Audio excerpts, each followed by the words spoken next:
Hello everyone, কেমন আছো সবাই? তোমাদের স্কুল ইউটিউব চ্যানেলের পক্ষ থেকে সবাইকে ধন্যবাদ। আজ তোমাদের ইলেকট্রন বিন্যাস অংশ নিয়ে আলোচনা করব।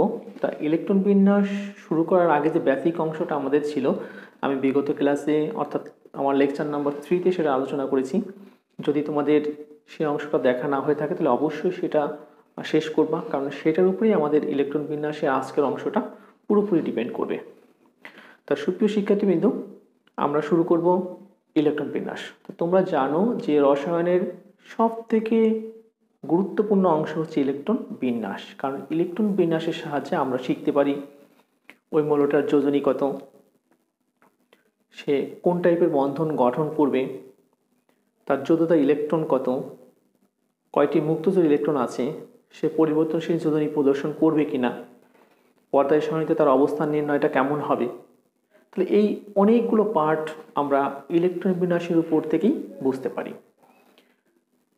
তো সুপ্রিয় শিক্ষার্থীবৃন্দ, এই অংশটা আমাদের রসায়ন শিক্ষার একেবারেই পূর্ব শর্ত, এবং এই অংশটা যে যত বেশি ক্লিয়ার থাকবে আশা করি রসায়ন বুঝতে তার তত বেশি সোজা হবে।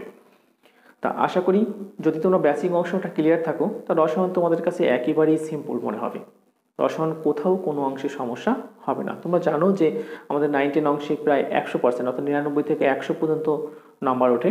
তা আশা করি তোমরা যদি ক্লিয়ারলি বেসিকটা ওকে থাকে তাহলে রসায়ন তোমরাও 100-র মধ্যে 100ই পেতে পারো। তা আমরা আজ দেখব ইলেকট্রন বিন্যাস।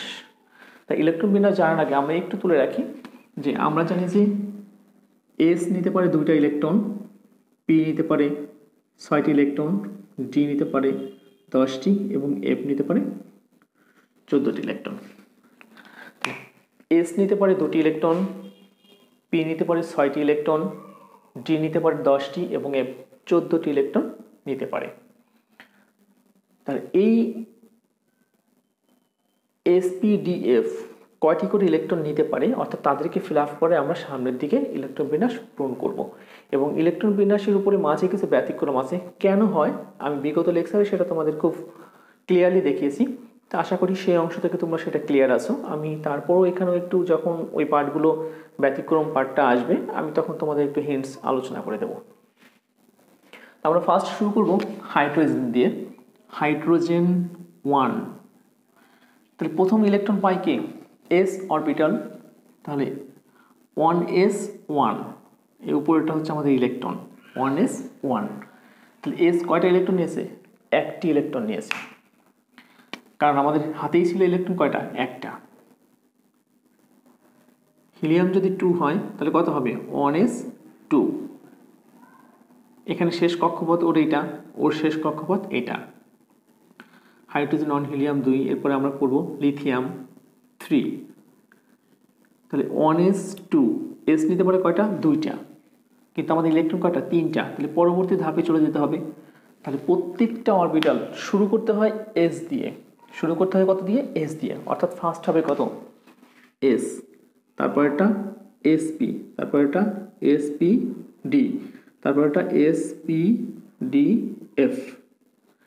তাহলে ফার্স্ট আমাদের প্রথম শক্তিস্তর শেষ এস, দ্বিতীয় শক্তিস্তরে যখন যাবে তখন ফার্স্ট কে পাবে? আবার 2s, দ্বিতীয় শক্তিস্তর 2s1, 2 আর 1, 3টা ইলেকট্রন, এটা হচ্ছে শেষ কক্ষপথ। বেরিলিয়াম 4, 1s2, 2s2, এটা শেষ কক্ষপথ। বোরন 5, 1s2, 2s2, 2 দুগুণে 4, আর একটা ইলেকট্রন রয়ে গেছে। তাহলে কত পাবে? এস এসপি, পি 2p1, এটা হচ্ছে শেষ কক্ষপথ। কার্বন 6,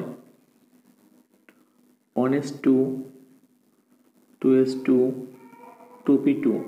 আমরা জানি পি নিতে পারে 6টি ইলেকট্রন, পি যত সময় 6টি না হবে আমরা ইলেকট্রন দিতেই থাকবো। নাইট্রোজেন 7, 1s2, 2s2, 2p3, এটা শেষ কক্ষপথ।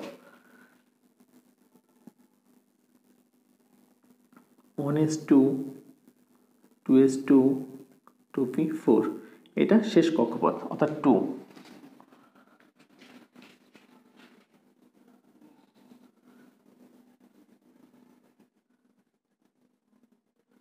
1s2 2s2 2p5 এটা হচ্ছে শেষ কক্ষপথ।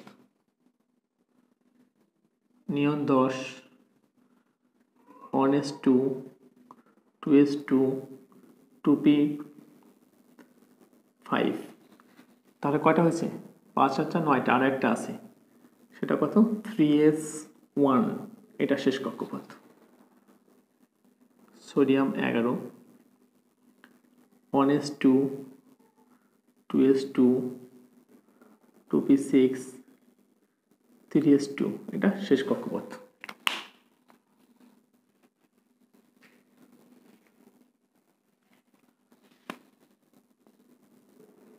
পাঁচের পর পি তো 6টা পাবে, এটা পি নিতে পারে 6টা, তাহলে 2 4 আর 6 10টা, তাহলে এটা হচ্ছে শেষ কক্ষপথ। এখানে এটা শেষ কক্ষপথ 3, এটা প্রথম, এটা দ্বিতীয়, এটা তৃতীয় মানে এটা শেষ। Magnesium 12 1s2 2s2 2p6 3s2 এটা শেষ কক্ষপথ। Aluminium 13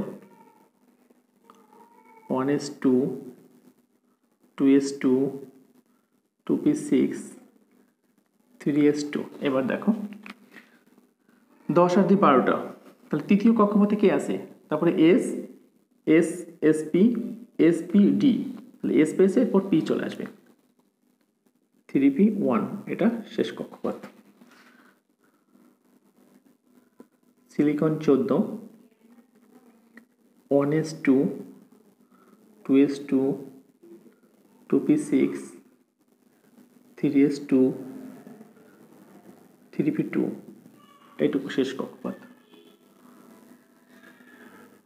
phosphorus 15 1s2 2s2 2p6 3s2 3p3 এটা শেষ কক্ষপথ।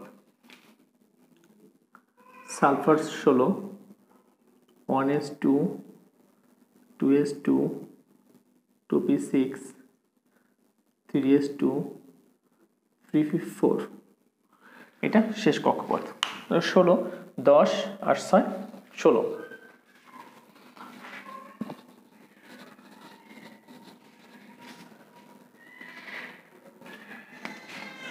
সালফার 16। আচ্ছা, আমরা 16 পর্যন্ত একটু বিশ্লেষণে চলে আসি। 16 আশা করি আর 4টা তুলতে পারবো যেটুকু জায়গা আছে। ওকে, সালফার 16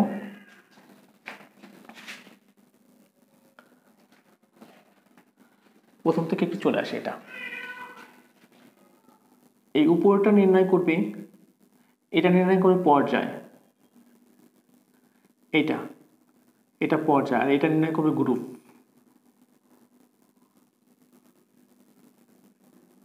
এই উপরে ইলেকট্রন নির্ণয় করবে গ্রুপ। তাহলে এইটা এই সঙ্গে এস এর সঙ্গে যা আছে এটা হলো পর্যায়, এই সঙ্গে যেটা আছে এটা পর্যায়, ইলেকট্রন করবে গ্রুপ। আচ্ছা, আমরা এই ইলেকট্রন নির্ণয় করবে যোজনী। তাহলে দেখো এটার জন্য পর্যায় কত?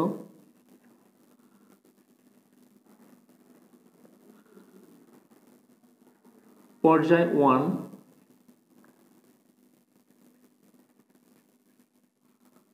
গ্রুপ কত? গ্রুপ উপরে 1, যোজনী কত? যোজনী 1, একটা ইলেকট্রন আছে। তাহলে এটা কত? 2 নম্বর। দেখো 2 নম্বরটা হচ্ছে পর্যায় 1, গ্রুপ হচ্ছে 2, গ্রুপ 2, যোজনী কত? যোজনী হচ্ছে 2।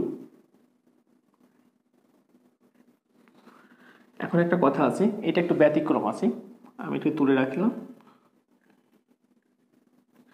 যে এই যোজনীটা ব্যতিক্রম। নর্মালি শেষ কক্ষপথে ইলেকট্রন তার যোজনী হওয়ার কথা ছিল, কিন্তু এটা একটু ব্যতিক্রম হবে। পরেরটা দেখো, এটা শেষ কক্ষপথ শুধুমাত্র পর্যায়, গ্রুপ এবং যোজনী নির্ণয় করবে, শুধুমাত্র পর্যায়, গ্রুপ এবং যোজনী। তাহলে পর্যায় কত? পর্যায় 2, গ্রুপ কত? 1, যোজনী 1, একটা ইলেকট্রন এক যোজনী। এটা শেষ কক্ষপথ। পর্যায় নিচেরটা 2, গ্রুপ উপরেরটা গ্রুপও 2,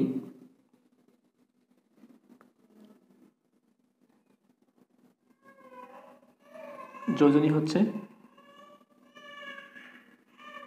2।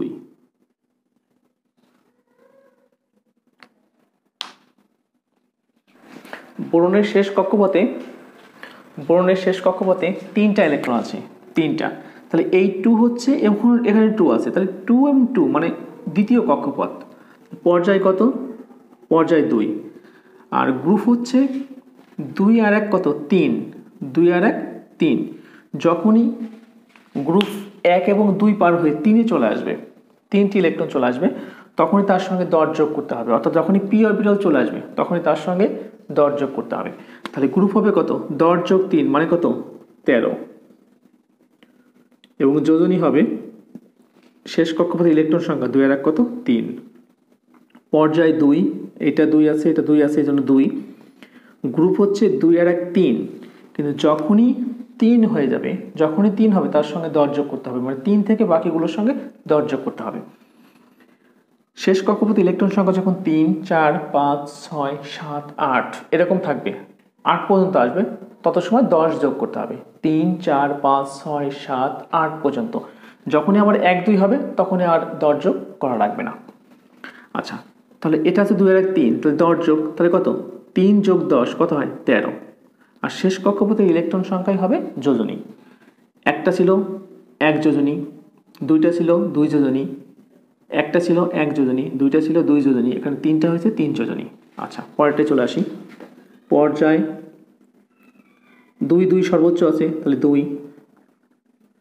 গ্রুপ হচ্ছে 2 আর 2 কত? 4। তাহলে 2 আর 2 4, 4 যখনই হবে তখনই দর যোগ, তাহলে 10 আর 4 কত? 14। যোজনী 2 আর 2 4। নাইট্রোজেনের ক্ষেত্রে পর্যায় 2, গ্রুপ 3 আর 2 5, তাহলে 10 আর 5 কত? 15। যোজনী 3 আর 2 5, 5টা ইলেকট্রন আছে, 5 যোজনী। মনে রাখবা, যার শেষ কক্ষপথে 5টি ইলেকট্রন আছে, তার যোজনী 5। যার শেষ কক্ষপথে একটা আছে তার 1, যার 2টা আছে তার 2, যার 3টা আছে তার 3, যার 4টা আছে তার 4, যার 5টা আছে তার যোজনী 5, এবং আরেকটা হবে 8 - 5, অর্থাৎ অর্ধেকের বেশি। অষ্টকে হচ্ছে 8টা, তাহলে অর্ধেক 4টা, 4টার বেশি যখন হবে 5 হয়ে যাবে, তখনই 8 থেকে বিয়োগ করে যোজনী নির্ণয় করতে হবে। কিন্তু শুধুমাত্র যার 5, তার 5ও হবে, এবং 8 থেকে বিয়োগ করলে যেটা হয় সেটাও হবে। তাহলে শুধু 5 মানে 5, আর 8 থেকে বিয়োগ করলে কত হয়? 8 - 5 সমান কত? 3। অর্থাৎ আরেকটা যোজনী আছে তার কত? 3। তাহলে একটা হচ্ছে কত? 5টা যোজনী আছে, ইলেকট্রন আছে 3 আর 2 5, এই জন্য যোজনী 5। আরেকটা হবে 5, আরেকটা হবে 8 - 5 সমান 3। যখন কথা হবে অর্ধেকের বেশি, অর্থাৎ 4টার বেশি, কারো শেষ কক্ষপথে 5টা হলে তার যোজনী হবে 5, 8 - 5 3, অর্থাৎ 3 5, 3 5। পর্যায় কত? 2। গ্রুপ কত? গ্রুপ হচ্ছে 4 আর 2 6, তাহলে 10 আর 6 16। আর যোজনী হচ্ছে 4 আর 2 6, তাহলে 6 হলে শুধুমাত্র বিয়োগ করতে হবে, এখানে বিয়োগটাই হবে। 5 পর্যন্ত দুইটাই হবে, 5ও হবে, বিয়োগ করলে যেটা হয় সেটাও হবে, আর তারপরের থেকে শুধু বিয়োগটা। তাহলে এটা কত হবে? 8 - 6, 6টা আছে, 8 - 6 সমান কত? 2। এই 2 হচ্ছে যোজনী। আচ্ছা, পরবর্তী দেখো ফ্লোরিন। এটা আছে 2 2, তাহলে পর্যায় কত? পর্যায় 2। গ্রুপ কত? গ্রুপ হচ্ছে 5 আর 2 7, তাহলে 10 যোগ 7 17, 10 যোগ 7 17। আর যোজনী হচ্ছে 8 - 7 সমান কত? শুধুমাত্র 1। আচ্ছা, নিয়নের ক্ষেত্রে দেখো পর্যায় কত? 2। গ্রুপ কত? 6 আর 2 8, 8 আর 10 18। যোজনী 8 - 8 সমান 0। বলছি 4টার বেশি হলে বিয়োগ করে এটা যোজনী নির্ণয় করতে হবে।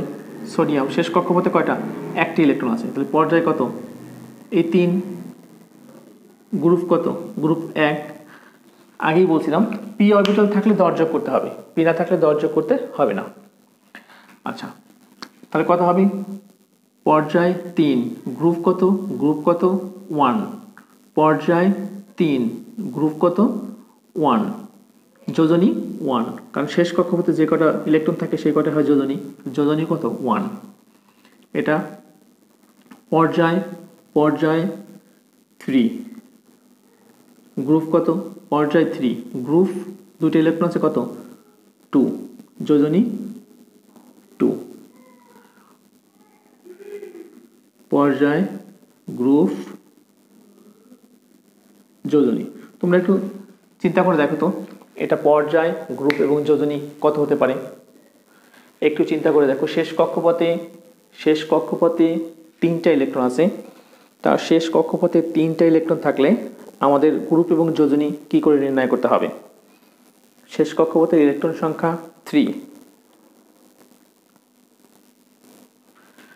একটু আগে কিন্তু আমরা শিখে নিয়েছি শেষ কক্ষপথে যদি পি অরবিটাল চলে আসে এবং এস এর পরে যদি পি অরবিটাল চলে আসে তাহলে তার সঙ্গে দর যোগ করতে হয় তাহলে 2 আর 1 কত 3 তাহলে দর যোগ 3 মানে কত গ্রুপ 13 পর্যায় 3 গ্রুপ কত হবে এটা 13 এবং যোজনী কত 2 আর 1 3 এটা দেখো সিলিকন পর্যায় কত 3 সর্বোচ্চ তাহলে পর্যায় 3 গ্রুপ কত 2 আর 2 কত 4 10 যোগ 4 মানে কত 14 যোজনী 4টা ইলেকট্রন আছে পর্যায়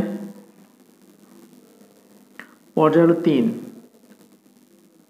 গ্রুপ 3 আর 2 5 10 যোগ 5 মানে কত 15 যোজনী 3 আর 2 5 5 হলে 8টা কত 8 মাইনাস 3 8 মাইনাস 5 সমান 3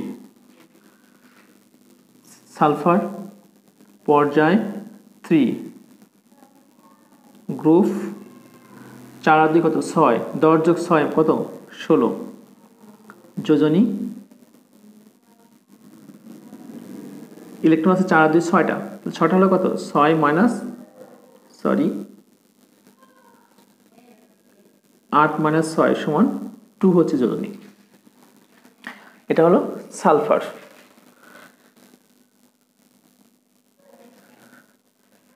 এরপর আমরা আরেকটা করি এখানে ধরবে কিনা chlorine 17 1s2 2s2 2p6 3s2 3p6 3p হচ্ছে এখানে কত 17 5 এটা শেষ কক্ষপথ তাহলে 3 হচ্ছে সর্বোচ্চ তাহলে পর্যায় কত 3 গ্রুপ হচ্ছে কত 5 আর 2 7 10 যোগ 7 কত 17 যোজনী 8 মাইনাস 7 সমান কত 1 chlorine 17 argon 18 1s2 2s2 2p6 3s2 3p6 শেষ কক্ষপথ এটা তাহলে পর্যায় কত পর্যায় 3 সর্বোচ্চ আছে 3 গ্রুপ কত গ্রুপ হচ্ছে 4 6 আর 2 কত 8 তাহলে 10 যোগ 8 কত 18 আর যোজনী হচ্ছে 8 মাইনাস 8 সমান 0 potassium 19 1s2 2s2 2p6 3s2 3p6 4s1 কেন 3pর পরে 3d না হয়ে 4s হলো আমরা সেটা বিগত ক্লাসে আলোচনা করেছি কারণ আমরা জানি 4s এর থেকে 3d এর শক্তি বেশি কিন্তু ইলেকট্রন প্রথমে নিম্ন শক্তি স্তর অর্থাৎ 4s এ প্রবেশ করে 3d তে প্রবেশ করে না এজন্য আগে ইলেকট্রন 4s এ যাবে 4s যখন পূর্ণ হয়ে যাবে তখন 3d তে ব্যাক করবে ওকে তাহলে শেষ কক্ষপথ হচ্ছে এটা তাহলে পর্যায় কত 4 গ্রুপ কত? একটা ইলেকট্রন আছে গ্রুপ 1, যোজনী একটা ইলেকট্রন আছে 1। Calcium 20, 1s2, 2s2, 2p6, 3s2, 3p6, 4s2, এটা শেষ কক্ষপথ। তাহলে পর্যায় কত? পর্যায় 4, গ্রুপ হচ্ছে 2, যোজনী 2। সুপ্রিয় শিক্ষার্থীবৃন্দ, আমরা কন্টিনিউ করছি ইলেকট্রন বিন্যাস। তাই ইলেকট্রন বিন্যাসের থেকে আমরা 3টা জিনিসকে এখন আইডেন্টিফাই করছি। আমরা নেক্সট আরও কিছু জিনিস শিখব। যে শেষ কক্ষপথে যে কটা ইলেকট্রন থাকে সেই কটা হচ্ছে তার যোজ্যতা ইলেকট্রন। তাহলে আমরা বলতে পারি যোজ্যতা ইলেকট্রন 1, যোজ্যতা ইলেকট্রন 2, যোজ্যতা ইলেকট্রন 3, 4, এটা এক কথা হচ্ছে শেষ কক্ষপথে যে কটা ইলেকট্রনই থাক সেটাই হচ্ছে যোজ্যতা ইলেকট্রন। এখন আমরা আরেকটা কাজ এখানের থেকে শিখে নেব, সেটা হচ্ছে শেষ কক্ষপথে ইলেকট্রনের এইটা হচ্ছে পর্যায় নির্ণয় করে, এটা গ্রুপ নির্ণয় করে, নিচেরটা পর্যায়। তাহলে যদি এই মৌলটা দেখি তাহলে এখানে 2 আর 2 এটা হবে পর্যায়, আর গ্রুপ হবে কত? এইটা এবং এইটা, অর্থাৎ 2 আর 1 কত? 3। তা আমরা জানি শেষ কক্ষপথে যদি এস হয়, শেষ কক্ষপথে এস অর্থাৎ একটি ইলেকট্রন থাকে, তাহলে তার পর্যায় যাই হোক গ্রুপ 1 হবে। শেষ কক্ষপথে যদি 2টি ইলেকট্রন থাকে তার পর্যায় যাই হোক গ্রুপ 2 হবে। কিন্তু শেষ কক্ষপথে যদি এস না থেকে পি চলে আসে, অর্থাৎ এস ও পি দুইটা থাকে কখনো, তাহলে সে কিন্তু আর 1 এবং 2 হবে না, অন্য কিছু হবে। অর্থাৎ শেষ কক্ষপথে যদি এস এবং পি থাকে, শুধু এস আর পি থাকে, তাহলে এবং সেটা মিলে যদি ইলেকট্রন সংখ্যা 2 এর অধিক হয় অর্থাৎ 3 হয়, 3 হলে তার সঙ্গে 10 যোগ করতে হবে। তাহলে 3 যোগ 10 13। শেষ কক্ষপথে ইলেকট্রন যদি 5টা হয়, যেমন 5টা কোথায় আছে এটা দেখো, 3 আর 2 5, তাহলে 5 যোগ 10 কত? 15। আচ্ছা, শেষ কক্ষপথে ইলেকট্রন সংখ্যা যদি 8টা হয় তাহলে 8 যোগ 10 কত হবে? গ্রুপ হবে 18। আর যোজনী হবে শেষ কক্ষপথে যদি একটি ইলেকট্রন থাকে, শেষ কক্ষপথে যদি একটি ইলেকট্রন থাকে যোজনী 1, শেষ কক্ষপথে 2টি ইলেকট্রন থাকলে যোজনী 2, শেষ কক্ষপথে 3টি ইলেকট্রন থাকলে যোজনী 3, শেষ কক্ষপথে 4টি ইলেকট্রন থাকলে যোজনী 4, শেষ কক্ষপথে 5টি ইলেকট্রন থাকলে যোজনী 5 এবং 8 - 5 3, শেষ কক্ষপথে যদি 6টি ইলেকট্রন থাকলে তাহলে 8 - 6 যোজনী 2, শেষ কক্ষপথে যদি 7টি ইলেকট্রন থাকে 8 - 7 যোজনী 1, শেষ কক্ষপথে যদি 8টি ইলেকট্রন থাকে 8 - 8 যোজনী 0। তাহলে আমরা পড়ছি হচ্ছে ইলেকট্রন বিন্যাস সঙ্গে পর্যায়, গ্রুপ এবং যোজনী নির্ণয়। আর আমরা এক কথাই শিখে গেছি যে শেষ কক্ষপথে যে কয়টি ইলেকট্রন থাকে সেটাই হচ্ছে যোজ্যতা ইলেকট্রন। কিন্তু যোজ্যতা ইলেকট্রনই কিন্তু যোজনী না, যোজ্যতা ইলেকট্রন এবং যোজনীর মধ্যে পার্থক্য আছে। সুপ্রিয় শিক্ষার্থীবৃন্দ, আমাদের বেসিক লেকচার 4 এখানেই শেষ করব। আমরা নেক্সট দিনে 21 থেকে ইলেকট্রন বিন্যাস শুরু করব। তা আশা করি সঙ্গেই থাকবে। ধন্যবাদ সবাইকে।